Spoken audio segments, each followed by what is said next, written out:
اصلاح نفس سے متعلق بڑی مفید باتیں سامنے آئی ہیں۔ میں طلبا کو سامنے رکھ کر آسان سے آسان جو کام اس سلسلے میں ہو سکتا ہے، جو ہر شخص کر سکتا ہے، اس کی طرف متوجہ کرنا چاہتا ہوں۔ اللہ تعالیٰ سب سے پہلے مجھے توفیق عطا فرمائے اور آپ اللہ کو۔ عبادات میں سب سے زیادہ اہم نماز کا معاملہ ہے۔ نماز کی دونوں تاثیر ہے۔ ان الصلاۃ تنہی عن الفحشاء والمنکر، نماز بے حیائیوں سے اور منکرات سے روکتی ہے۔ جو شخص پورے اہتمام کے ساتھ سنت کے مطابق اقامت صلاۃ کی شرائط کو پورا کرتے ہوئے نماز ادا کرے گا، وقت مستحب پر جماعت کے ساتھ آداب کی رعایت کرتے ہوئے اہتمام سے نماز ادا کرے گا، تو بہت سی بری عادتیں، اخلاق جن کو آدمی چھوڑنا چاہتا ہے چھوڑ نہیں پاتا، نماز کی برکت سے انشاءاللہ وہ چھوٹ جائے گی۔ اور اس کی دلیل بھی حدیث ہے۔ فضائل نماز میں شیخ نبی رحمۃ اللہ علیہ نے روایت نقل کی ہے کہ کسی شخص نے عرض کیا کہ یا رسول اللہ، فلاں شخص نماز بھی پڑھتا ہے اور رات کو چوری بھی کرتا ہے۔ تو رسول اللہ صلی اللہ علیہ وسلم نے ارشاد فرمایا، الا ان صلاتہ ستنہا، اس کی نماز اس کو چوری سے روک دے گی، چنانچہ اس کی عادت چھوٹ گئی۔ نماز کیسے چھوڑا دے گی؟ وہ ڈنڈا لے کے نہیں کھڑی ہوگی۔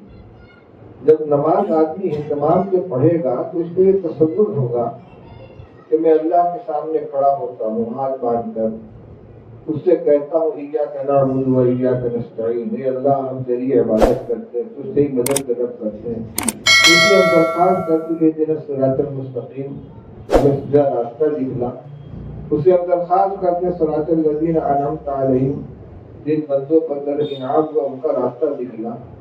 تو میں بھی خود کوشش کروں اور میں یہ کہتا ہوں غیر المغضوب علیہم ولا الضالین، جن لوگوں پر تیرا غضب ہوا جو گمراہ ہیں ان کے راستے سے میں بچا، تو میں بھی تو بچنے کی کوشش کروں۔ تو نماز کے مضمون کو، مفہوم کو سوچ کر توجہ کے ساتھ پڑھے گا، خود اندر سے آواز اٹھے گی گناہوں کو چھوڑنے کی۔ تو سب سے پہلی چیز تو یہ ہے کہ ہمیں نماز کو پورے اہتمام کے ساتھ پابندی سے جماعت سے ادا کرنا چاہیے۔ ناظم دارالاقامہ اور ناظم حلقہ کے جگانے کے انتظار میں رہے، اندر سے طلب اٹھے، بغیر اس کے چین نہ ملے۔ مولوی ہو کر، طالب علم ہو کر اگر جماعت سے نماز نہیں پڑھیں گے تو کون پڑھے گا؟ یہاں سے جانے کے بعد آپ کو ان موضوعات کے لوگوں میں بیان کرنا ہے، تقریریں کرنی ہے، تو سب سے پہلے تو خود اپنے آپ کو نمونہ بنانا چاہیے۔ تو ایک تو یہ ہم کہ نماز اچھی پکی پڑھنے کا عادی بن جائے۔ یہی ہے، کوئی محنت کا کام نہیں ہے، توجہ رہے گی، غفلت سے نکلیں گے، انشاءاللہ پابندی ہوگی۔ دوسرے نمبر پر قرآن پاک کی تلاوت، پوری توجہ کے ساتھ تلاوت کریں جتنی بھی ہو سکے، کیونکہ قرآن کی تاثیر یہ بیان کی گئی ہے، یہ دل کے زنگ کو دور کرتا ہے۔ رسول اللہ صلی اللہ علیہ وسلم نے ارشاد فرمایا کہ دل پہ بھی زنگ لگ جاتا ہے جیسے لوہے پہ زنگ لگتا ہے پانی لگنے سے۔ صحابہ نے پوچھا یا رسول اللہ، دل کا زنگ کیسے دور ہوگا؟ فرمایا کثرت ذکر الموت و تلاوت القرآن، موت کو زیادہ سے زیادہ یاد کرو، قرآن پاک کی تلاوت کرو۔ تو تلاوت کی انہمات کے ساتھ اس تصور سے کہ اللہ کا کلام پڑھ رہے ہیں اور اللہ کو سنا رہے ہیں اور اللہ کی رحمت میری طرف متوجہ ہے، کوئی منت کا کام نہیں ہے۔ عام آدمی بھی جماعت پڑھتے تلاوت کرتے ہیں، بس تھوڑی سی اہتمام اور انہمات اور توجہ کے ساتھ اس کو کر دیں۔ میں ابھی تسبیحات کو نہیں بتلا رہا ہوں، میں طلبا سے نہیں کہتا کہ میں تم مطالعہ چھوڑ کر سبق کی پابندی چھوڑ کر تسبیحات پڑھو، یہ تو فرائض ہیں، ان کو تو کرنا ہی ہے۔ دوسری چیز ہے گناہوں سے بچنا، اور خاص طور سے 4 گناہ سے اپنے آپ کو بچانا۔ اگر ان پر کنٹرول ہو گیا تو انشاءاللہ اللہ کا ولی بنے گا۔ نمبر 1 نگاہ کی حفاظت، بد نظری سے اپنے آپ کو بچاؤ۔ بد نظری میں عورتوں کو دیکھنا، بے ریش لڑکوں کو دیکھنا، اور موبائل کے اندر جو تصویریں آتی ہیں، فلمیں ہیں، ویڈیو ہیں، اور پتہ نہیں کیا کیا چیزوں سے ان کو دیکھنا، ان سب سے اپنی نگاہ کی حفاظت کرنا. اور اتنے ہی تو نہیں، وَلَا تَمُدَّنَّ عَيْنَيْكَ إِلَىٰ مَا مَتَّعْنَا بِهِ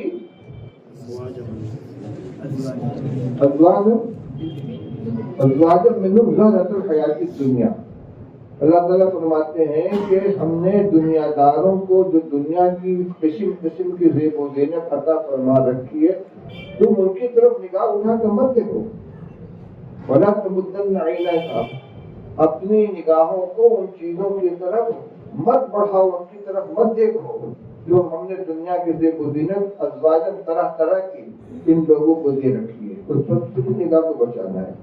کسی کا اچھا لباس دیکھ کر ارے بڑا اچھا کپڑا پہنے ہوئے، کسی کی سواری دیکھ کر بڑی نئی گاڑی لیے ہوئے، کسی کی جوتا دیکھ کر بڑا بڑھیا جوتا پہنے ہوئے، اس سے بھی بچو. اس کا اثر براہ راست قلب پر پڑتا ہے. اور اثر یہ ہوتا ہے کہ اللہ نے جو نعمتیں عطا فرما رکھی ہیں ان کی طرف سے توجہ ہٹ جاتی ہے اور محرومی کی طرف ذہن جاتا ہے. اللہ کی ہزاروں نعمتوں سے ہم نفع اندوز ہو رہے ہیں، وہ نظروں سے اوجھل ہو جاتی ہے کہ اللہ نے ہمیں یہ انعام دیا ہے، اور جو نہیں ہے اس کی طرف توجہ ہوتی ہے، پھر دل میں کسک پیدا ہونے لگتی ہے. تو اس سے بھی نگاہ کو بچانا ہے.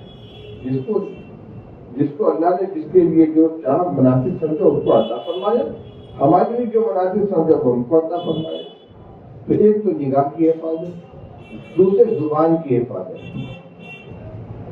جھوٹ، غیبت، چغلی، الزام تراشی، سخت کلامی، بلکہ لایانی گفتگو. من حسن اسلامی المرء، پڑھو آگے، ترکہ ما لا یعنی.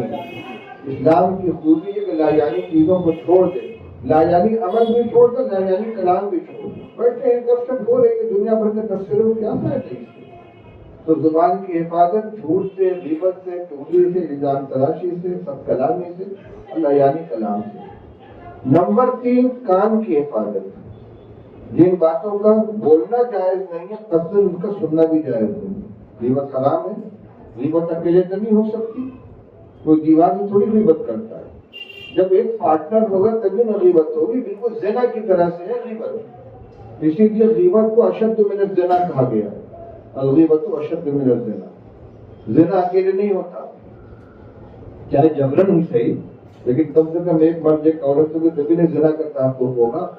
اور غیبت میں جبر کا بھی کوئی مسئلہ نہیں ہے، اس لیے کہ اپنے مسلمان بھائی کا گوشت اتنا لذیذ ہے کہ بغیر چبائے کے آدمی نکلتا چلا جاتا ہے. وَلَا يَغْتَبْ بَعْضُكُمْ بَعْضًا أَيُحِبُّ أَحَدُكُمْ أَن يَأْكُلَ لَحْمَ أَخِيهِ مَيْتًا فَكَرِهْتُمُوهُ.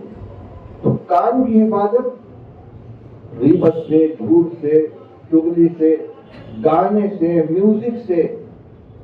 اسی طرح کسی کی بات چھپکے سے سننا یہ بھی گناہ ہے. موبائل میں، ٹیلی فون میں کبھی کبھی لائن لڑ جاتی ہے. دو آدمی بات کر رہے ہیں، ہم نے فون ملایا، کہیں جا کے لڑ گیا.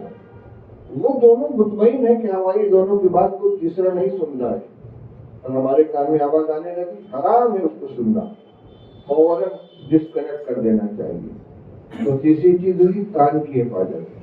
اور چوتھی چیز ہے خیالات کی حفاظت. گندے خیالات، گندے تصورات، جس میں بدگمانی، بدزنی بھی آ جاتی ہے. بنا کسی دلیل کے کسی کے بارے میں بدگمانی کر لینا، برا اس کو سمجھنا، اس کے کسی کام کو پورے محمل پر محمول کرنا. یہ فلاں کام کر رہا ہوگا، کہیں سے آ رہے سنیما دیکھ کے آ رہا ہے، یہ ادھر سے نکل گیا نا.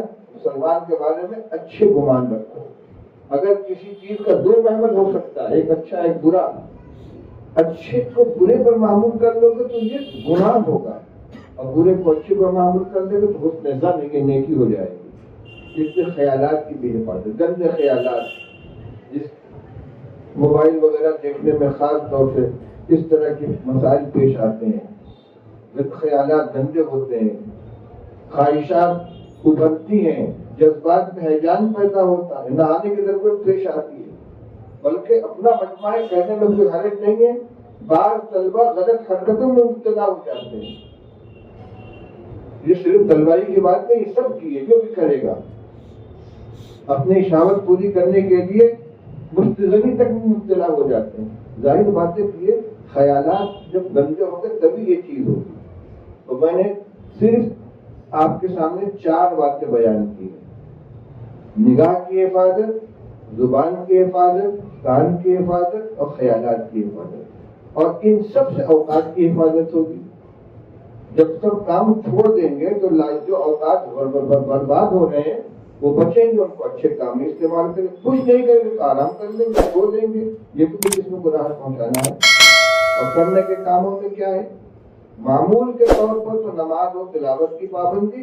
اس کے علاوہ چلتے پھرتے اٹھتے بیٹھتے جتنا ہو سکے درود شریف استغفار کلمہ طیبہ ہے اس کا ورد زبان کے اوپر رکھیں. کسی کام میں اس کی وجہ سے خرچ نہیں ہوگا. جی حضرت تھانوی رحمۃ اللہ علیہ کے بیان سے متاثر ہو کر میں عرض کر رہا ہوں کہ راستہ بہت آسان ہے. کرنے کے لیے آدمی تیار ہو جائے، کر کے دیکھیں. وہی بات جو تمہارا روح نے فرمائی ہے کہ تجربے کے طور پر کر کے دیکھ لیں. اگر نفع محسوس ہو تو اس پہ پابندی کریں. اللہ تعالیٰ مجھے بھی توفیق عطا فرمائے.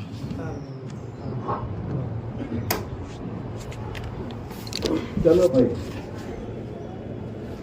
اذان ہونے والی ہے.